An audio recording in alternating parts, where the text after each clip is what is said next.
የዓለም ኢኮኖሚ ገደል ጫፍ ላይ ሆነ። ኢራን በጨለማ ልትዋጥ ነው። ሆርሙዝ እንዲከፈት የተሰጠው 48 ሰዓት ሊጠናቀቅ ሰዓታት ብቻ ቀርተውታል።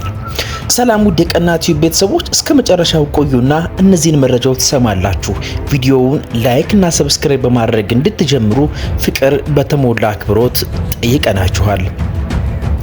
ጦርነቱ ከተቀሰቀሰበት ጊዜ አንስቶ በጉዳዩ ላይ ሰፊ መግለጫ የሰጡት ትራምፕ የኢራን ወታደራዊ አቅም የመከላከያ መሰረተ ልማቷንና የኒውክሌር ጦር መሳሪያ መርሃ ግብሯን ማዳከም ወይም ማውደም እንዲሁም በቀጠናው ያሉ የአሜሪካ ወዳጆችን መጠበቅ ግቦቻቸው መሆናቸውን ገልጸዋል። የሆርሙዝ የባህር ወሽመጥ የመጠበቅ ዓላማ ግን አልተካተተም። ትራምፕ ወሽመጡን የመጠበቅ ኃላፊነት ከባህረ ሰላጤው የሚወጣው የነዳጅ ምርት ላይ ጥገኛ የሆኑት ሌሎች ሀገራትን ድርሻ መሆን እንዳለበትም አመላክተዋል። ፕሬዚዳንቱ ሀገራቸው ከመካከለኛው ምስራቅ የሚመጣው የነዳጅ ዘይት ላይ ተንጠልጣይ እንዳልሆነች በተደጋጋሚ ሲናገሩም ቆይተዋል። ትራምፕ በትሩዝ ሶሻል ገጻቸው ላይ ባሰፈሩት መልእክት የኢራን ስርዓት ለመለወጥ ምንም አይነት ጥሪ አላቀረቡም። በጦርነቱ መጀመሪያ ቀናት ላይ አጥብቀው የጠየቁትን የሀገሪቱን ቀጣይ መሪ ማጽደቅም ወይም ያለምንም መስፈርት እጅ መስጠት የሚጠቁም ምንም ምልክቶችም የሉም። የኢራን ነገር ከሩቅ ሲያዩት ተራራ ቀርበው ሲያዩት ገደል የሆነባቸው ትራምፕ ሰሞኑን ይፋ ባደረጉት ግቦች ላይ በጦርነት ውስጥ ሆና የነዳጅ ምርቷን ወደ ውጭ እየላከች ባለችው ኢራን የሆርሙዝ ወሽመጥን በተወሰነ ደረጃ መቆጣጠር የሚቻል ከሆነ በስልጣን ላይ ያለው ጸረ አሜሪካ አገዛዝ ሳይነካ የጀመረችውን ዘመቻ ልታቆም እንደምትችል ጠቁመዋል።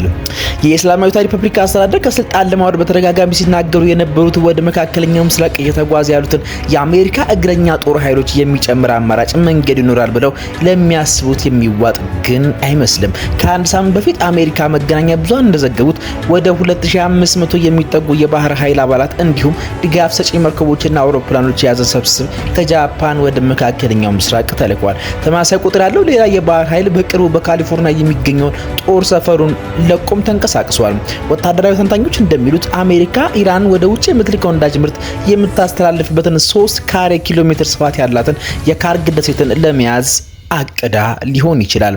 አሜሪካ ይህን የምታደርገው ከሆነ በንድፈ ሀሳብ ደረጃ በሀገሪቱ ወደ ውጭ የምትልከው ነዳጅ ዘይት ሊያግልና የምታገኘውን ወሳኝ የውጭ ምንዛሪ ገቢ ሊያሳጣ ስለሚችል ጦርነቱ እንዲቆም ለማስገደድ ቀላል ይሆናልም ሲሉም ተናግረዋል። ትራምፕ አርብ ዕለት ወደ ኢራን የየብስ ጦራቸውን እንደማይልኩ ቢናገሩም የማያደርገውም ቢሆን ኖሮ በእርግጠኝነት አስቀድሜ አልነግራችሁም ነበር ሲሉ ማከላቸው ይታወሳል። የኢራን መንግስት መገናኛ ብዙሃን ቅዳሜ ዕለት በሐር ደሴት ላይ የሚሰነዘር ማንኛውም ጥቃት ኢራን በቀይ ባህር ውስጥ የሚደረግን የመርከብ እንቅስቃሴ ላይ መስተጓጎል እንደሚፈጠርና በቀጠናው የሚገኙ የኢነርጂ ተቋማት በእሳት እንዲጋዩ እንደምታደርግም ዘግበዋል።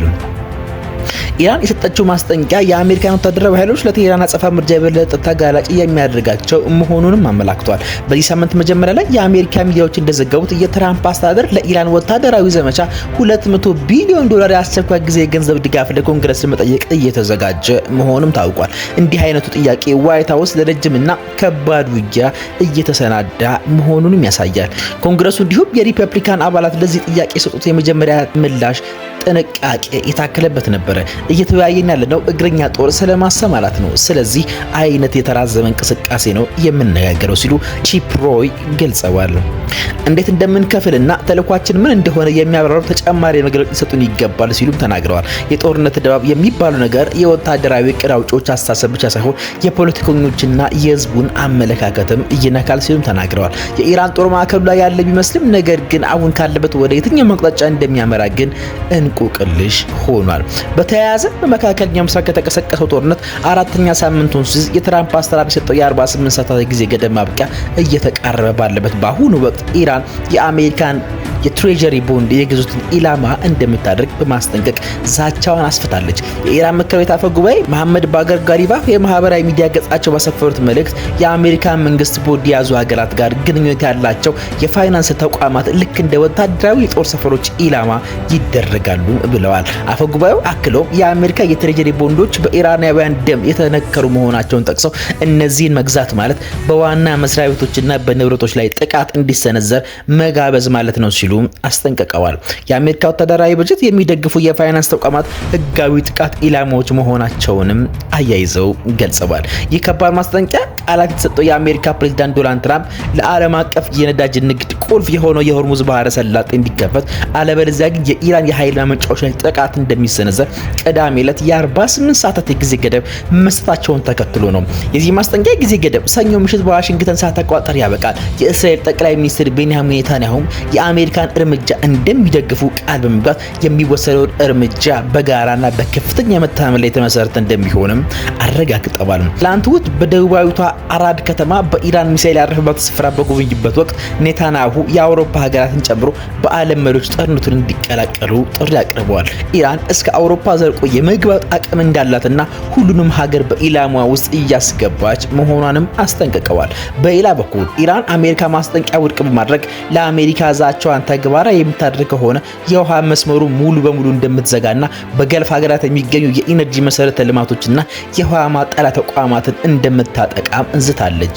ጋሊባፍ እንደተናገሩት በኢራን የኃይል ማመንጫዎች ላይ የሚሰነዘር ማንኛውም የአሜሪካ ወይም የእስራኤል ጥቃት በመላው ቀጠና የሚገኙ የኢነርጂና የነዳጅ ተቋማት ላይ ወዲያውኑ የአጸፋ ጥቃት እንደሚከፈት የሚያደርግና የማይቀለበስ ጉዳት የሚያስከትል ይሆናል። ይህ በእንዲህ እንዳለ ጦርነቱ ግጭት በሳምንቱ መጨረሻ ይበልጥ ተባብሶ የቀጠለ ሲሆን እስራኤል ከፍተኛ የሚሳኤል ጥቃት እያስተናገደች መሆኗንና የኢየሩሳሌም እንዲሁም በመካከለኛው እስራኤል የሚገኙ ነዋሪዎች ወደ መጠለያ ጣቢያ እንዲገቡ ማስጠንቀቂያዎች ተሰጥቷቸዋል። አልጀዚራ እንደዘገበው ከሆነ ቢያንስ 8 የሚሆኑ በተለይ በመካከለኛው እስራኤል የሚገኙ አካባቢዎች በሚሳኤል ስብርባሪዎች ፈንጂዎች ተመተዋል። ዛሬ ሰኞ ማላ ላይም የእስራኤል ጦር በቴህራን የሚገኙ የኢራን መሰረተ ልማቶች ላይ ሰፊ አየር ድብደባ መጀመሩን ያስታወቀ ሲሆን በዋና ከተማዋ የተለያዩ ክፍሎች ፍንዳታዎች መሰማታቸውም ተዘግቧል። በተመሳሳይ ኢራን ወደ እስራኤል እንዲሁም የአሜሪካ ወታደራዊ ኃይል ወደሚገኝባቸው የገልፍ ሀገራት ሚሳኤሎችና ድሮኖችን መተኮሷንም ቀጥላለች። ኩዌት እና የተባበሩት አረብ ኤሚሬቶች ከኢራን የተሰነዘሩ ተጨማሪ ሚሳኤልና የድሮን ጥቃቶችን በአየር መከላከያ ማክሸፋቸው ዛሬ ሲያስታውቁ በባህሬን አየር ጥቃት ማስጠንቀቂያ ሳይረንም ተሰምቷል። የሳውዲ አረቢያ መከላከያ ሚኒስቴር ወደ ሪያድ አቅጣጫ የተኮሱ 2 ባላስቲክ ሚሳኤሎችን መለየቱን፣ አንደኛው በአየር ላይ ሲከሽፍ ሌላኛው ሰው በማይኖርበት ክፍት ቦታ ላይ መውደቁንም አረጋግጧል። በኢራን ጤና ሚኒስቴር መረጃ መሰረት በእስራኤልና በአሜሪካ ጥቃቶች እስካሁን ቢያንስ 1500 ሰዎች ሲገደሉ የአሜሪካን መቀመጫ ያደረገው HRANA የተሰኘ ሰብአዊ መብት ተሟጋች ቡድን ግን የሟቾች ቁጥር 3200 መድረሱን 1406 ሲቪሎችና 1167 ወታደሮችን ጨምሮ መሆኑንም አስታውቋል። የአሜሪካና የእስራኤል ኃይሎች የካቲት 28 በሀገሪቱ ላይ ጥቃት መክፈታቸውን ተከትሎ ኢራን የሆርሙዝ ባህረ ሰላጤን በአብዛኛው የመርከብ ትራፊክ ዝግ አድርገዋለች። ይህ የተባባሰ የመጣው የመካከለኛ ምስራቅ ግጭት የዓለም ነዳጅ አቅርቦት በከፍተኛ ደረጃ ሲያስተጓጉል ይችላል የሚለውን ስጋት በማስፋቱ በቅርብ ሳምንታት ውስጥ የነዳጅ ዋጋ በከፍተኛ ደረጃ እንዲነር አድርጓል። ይህም የዋጋ ግሽበት ስጋትን በማባባስ የኢኮኖሚያዊ እድገት ላይ ጫና እየፈጠረ ይገኛል። ሰኞ ዕለት በተደረገው የገበያ ልውውጥ የብሬንት ድፍድፍ ነዳጅ ዋጋ በ0.44 በመቶ ጭማሪ አሳይቶ አንድ በርሜል 112.68 ዶላር የገባ ሲሆን የአሜሪካ ዌስት ቴክሳስ ኢንተርሚዲየት WTI በበኩሉ በ0.78 በመቶ በማደግ በበርሜል 99 ዶላር ተሽጧል። የእስራኤል መንግስታዊ መገናኛ ብዙሃን ሰኞ ንጋት ላይ እንዳስታወቁት ከኢራን ወደ መካከለኛው እስራኤል የክላስተር ሚሳኤል የተኮሰ ሲሆን ጥቃቱ ያረፈባቸው በርካታ ስፍራዎች መኖራቸውም ተገልጿል። የማገን ዴቪድ አዶም የድንገተኛ አደጋ እርዳታ አገልግሎት በበኩሉ የነፍስ አድን ቡድኖቹ ጥቃቱ በደረሰባቸው ቀጠናዎች ላይ ፍተሻ ማድረጋቸውንም አስታውቋል። ድርጅቱ አክሎም በክስተቱ ምክንያት በከፍተኛ ድንጋጤና ጭንቀት ውስጥ የወደቁ ሰዎችንም እያከመ እንደሚገኝ ቢገልጽም እስካሁን የተመዘገበ ምንም አይነት የአካል ጉዳት አለመኖሩንም አረጋግጧል። ዩናይትድ ስቴትስ እና እስራኤል በኢራን ኢስፋሃን ግዛት የሚገኘው ናታንዝ ኒኩሌር ማብላያ ጣቢያ ላይ በድጋሚ ጥቃት መፈጸማቸውን የኢራን መገናኛ ብዙሃን በተያያዘ ዜናም አስታወቁ። ጥቃቱን ተከትሎ እስካሁን የሾለከ የራዲዮ አክቲቭ ጨረር አለመኖሩን በአካባቢው ነዋሪዎች ላይም ጉዳት አለማድረሱም ታውቋል። የዓለም አቀፉ የኒኩሌር ተቆጣጣሪ ድርጅት በኒኩሌር ማብላያ ጣቢያዎች ጥቃት መፈጸሙን ከኢራን ባለስልጣናት መረጃ እንደደረሰው በኤክስ ገጹ አስታውቋል። እስካሁን ያፈተለከ የኒኩሌር ጨረር እንደሌለ በመግለጽ ሁኔታውን እየተከታተለው እንደሆነም አመላክቷል። ጥቃቱ የተፈጸመው የኢራን በህንድ ውቅያኖስ ዲያጎ ጋርሺያ ደሴት የሚገኝ የዩናይትድ ኪንግደም እና የአሜሪካ የጦር ሰፈር ላይ ረጅም ርቀት ተወንጫፊ ሚሳኤል በመጠቀም ጥቃት መፈጸሟን ተከትሎ ነው። ኢራን ካስወነጨፈችው ሚሳኤሎች አንዱ በህንድ ውቅያኖስ ባሉ የአሜሪካ የጦር መርከቦች መክሸፉም ታውቋል። ብሪታንያ ድርጊቱን ኃላፊነት የጎደለው ስትልም አውግዛለች። የብሪታንያው ውግዘት የሚሳኤሉ ምን ያህል ወደ ዲያጎ ጋርሺያ መጠጋቱን አመላካች እንደሆነ ዜና ዜናው አክሏልም ተብሏል። በዲያጎ ጋርሺያ የሚገኘው የዩናይትድ ኪንግደም የአሜሪካ የጦር ሰፈር ከኢራን 4000 ኪሎ ሜትሮችን የሚርቅ ሲሆን የአሜሪካ ፕሬዝዳንት ዶናልድ ትራምፕ ቀደም ሲል የኢራን ሚሳኤሎች፣ ባህር ኃይል ድሮኖች ደምሰናቸዋል ሲሉ የሰጡትን መግለጫ ከእውነትነት ጥያቄ ውስጥ ያስገባው ነው ተብሏል። በሌላ ዜና ዶናልድ ትራምፕ ትላንት በሰጡት መግለጫ ከኢራን ጋር የተኩስ አቁም ስምምነት ለማድረግ ፍላጎት እንደሌላቸው ተናግረዋል። ሆርሙዝ የባህር ሰርጥም በአንድ ወቅት በራሱ መንገድ ይከፈታል፣ በጉዳዩ ላይም ቻይና ጣልቃ ብትገባበት መልካም ነው ሲሉ መደመጣቸው የሚታወስ ነው። የእስራኤል መከላከያ ሚኒስትር በበኩሉ እስራኤልና አሜሪካ በመጪው ሳምንት በኢራን ላይ የጀመሩትን ጥቃት አጠናክረው እንደሚቀጥሉም አስጠንቅቀዋል። ሚኒስትሩ መስሪያ ቤቱ ዛሬ ባሰራጨው መግለጫ ከእሁድ ጀምሮ አሸባሪ ያሉትን የኢራን መንግስት የሚታመንባቸው ተቋሞች ላይ ከፍተኛ ያሉትን ጥቃት እየሰነዘሩ መሆናቸውንም አዣንስ ፍራንስ ፕሬስ ዘግበዋል። ይህ በእንዲህ እንዳለም አሜሪካና እስራኤል በጋራ በመሆን ቴሄራን ላይ ጦርነት ከጀመሩ ከ3 ሳምንት በላይ ግጭቱ የተበላለቀ መልእክቶች የሚሰሙበትና እርግጠኝነት አለመሆን የሰፈነበት እየሆነ መጥቷል። ዶናልድ ትራምፕ በአደባባይ የሚሰጧቸውን አስተያየቶች ከወቅታዊ እውነታዎች ጋር የሚጋጩም ይመስላል። ጦርነቱ እየተጠናቀቀ ነው ማለት ይቻላል ሲሉም ትራምፕ ቢናገሩም አዲስ የአሜሪካ የየብስ ጦር እንዲሁም የባህር ኃይል ወደ አካባቢው እያንቀሳቀሰ መሆኑም ተነግሯል። እየተጠናቀቀ ነው ባለው ጦርነት አሁንም አሜሪካና እስራኤል በቴሄራን በሚገኙ ኢላማዎች ላይ የሚፈጽሙትን ጥቃት አላቋረጡም። ኢራንም ሚሳኤልና ድሮኖችን ማስፈንጨቷንም አልገታችም። የዓለም 20% ነዳጅ የሚተላለፍበት የሆርሙዝ ወሽመጥ ማስከፈት ቀላል ወታደራዊ እርምጃ ነው ቢሉም ለጊዜው በኢራን ፈቃድ ያገኙ ጥቂት መርከቦች ብቻ በባህሩ ላይ መጓዝ ችለዋል። የኢራን ጦር ጠፍቷል ቢሉም ነገር ግን ድሮኖችና ሚሳኤሎችን አሁንም በቀጠና ውስጥ ወደሚገኙ ግቦች እያስወነጨፈ ሲሆን በአካባቢው አልፎም የአሜሪካና የዩኬ የጋራ ጦር ሰፈር ከሚገኝበት እስከ ዲያጎ ጋርሺያ ድረስ ጥቃት መፈጸም ችሏል። ትራምፕ ቅዳሜ ምሽት ላይ በትሩዝ ሶሻል ገጻቸው ላይ ባሰፈሩ ጽሑፍ ኢራን በሆርሙዙ በ48 ሰዓታት ውስጥ ያለምንም ስጋት በሙሉ አቅም ካልከፈተች የአሜሪካ ጦር ትልቅ የሀገሪቱን ኤሌክትሪክ ኃይል ማመንጫ ጣቢያዎች ኢላማ ማድረግ እንደሚጀምር አስጠንቅቀዋል። ይሁን እንጂ ከአንድ ቀን በፊት በማህበራዊ ሚዲያ ገጻቸው ላይ አሜሪካ ከኢራን ጋር በምታካሄደው ውጊያ ልታሳካቸው የምትፈልጋቸው ወታደራዊ ግቦች ዝርዝር ሲያቀርቡ ይህንን አገራቸው ለማሳካት በጣም እየተቃረበች ነው ሲሉ ተናግረውም ነበር።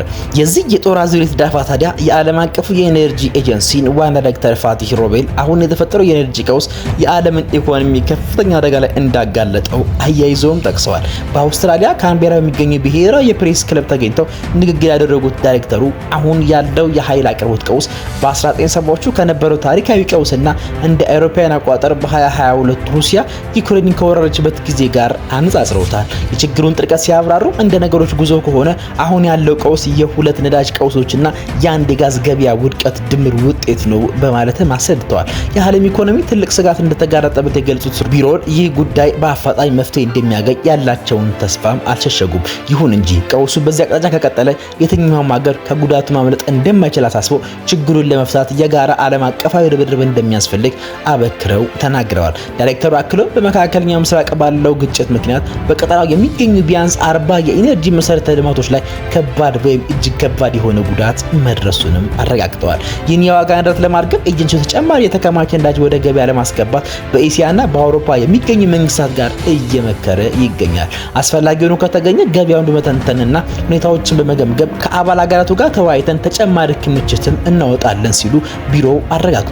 በዚህ ወር መጀመሪያ ላይ የዓለም የነዳጅ ዋጋ ንረትን ለመቆጣጠር ኤጀንሲው አባል ሀገራት 400 ሚሊዮን በርሜል ነዳጅ ከስትራቴጂካዊ ክምችታቸው ለማውጣት በታሪክ ከፍተኛ የሆነውን ስምምነት ማድረጋቸው የሚታወስ ነው። ተያይዞም ጭስ የሌለው ጦርነት መድረሻ የሌለው መንገድ ሆኖባቸው መቋጫውን ያጡት የአሜሪካው ፕሬዝዳንት ዶናልድ ትራምፕ የኢራን የሆርሙዝ ወሽመጥ በ48 ሰዓታት ውስጥ የማትከፍት ከሆነ የኃይል ማመንጫዎቿን እንደሚያወርቡ መዛታቸውን ተከትሎ የኢራኑ ፕሬዝዳንት ማሱድ ፔዜሽኪያን ዛቻና ሽብር የሚያጠናክሩት አንድነታችንን ብቻ ነው አሉ።